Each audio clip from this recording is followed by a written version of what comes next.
যা আম ছিল 10% আজকে প্রায় পড়ে গেছে। এই লিচু বাজারে নিয়ে যাবে কি করা যাবে না। 1 লাখ টাকা নিয়েছি বাগানটা, আমরা 40,000 টাকা বেচতে পারবো না।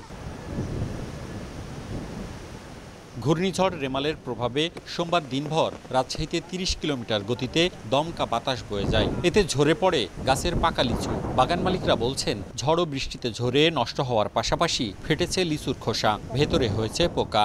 এই লিচু বাজারে নিয়ে যাবে কি করা যাবে না। উপরেরগুলো এটাতে আমরা বাগানওয়ালারা খুব হদিষ্ঠ হয়ে পড়ে গেছি। 1 লাখ টাকা নিয়েছি বাগানটা, আমরা 40,000 টাকা বেচতে পারবো না। এই আবহাওয়ার কারণে আমরা খুব ক্ষতিগ্রস্ত। তাদের দাবি, মৌসুমের শুরুতে মুকুলের সমারোহ থাকলেও মার্চের শেষ ভাগে 2 দিনের বৃষ্টিতে প্রায় 40% ঝরে যায়। গ্রীষ্মের প্রচণ্ড তাপপ্রবাহে আবারও ঝরে পড়ে লিচুর গুটি। রোদে নিচু পুড়ে গেল, এবার বৃষ্টিতে পোকা লাগবে, তারপর ঝরে যাবে। বৈরী আবহাওয়ায় এবছর ফলন কম আমের। গাছের পুষ্ট আম পাড়ার ঠিক আগেই ঘূর্ণিঝড় রেমালের তাণ্ডব। এতে ঝরেছে আম। বাগান মালিকদের শঙ্কা, গাছের অবশিষ্ট আমে ঝড় বৃষ্টির ঘর্ষণে দাগ পড়লে সেটি হবে বড় লোকসানের কারণ।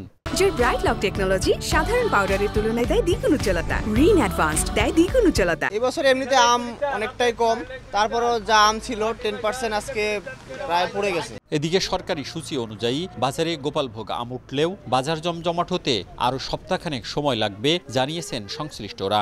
এই আবহাওয়াতে এগুলো আরও সুন্দর বৃদ্ধি পাবে এবং এদের সুন্দর আরও পরিপক্ক হবে এবং সবাই খেতে পাবে। রাজশাহীতে 530 হেক্টর জমির বাগানে লিচুর উৎপাদনের লক্ষ্যমাত্রা 3,800 টন, আর 19,602 হেক্টর বাগানে আমের উৎপাদন ধরা হয়েছে 2,60,315 মেট্রিক টন। মওদুদ রানা, সময় সংবাদ, রাজশাহী।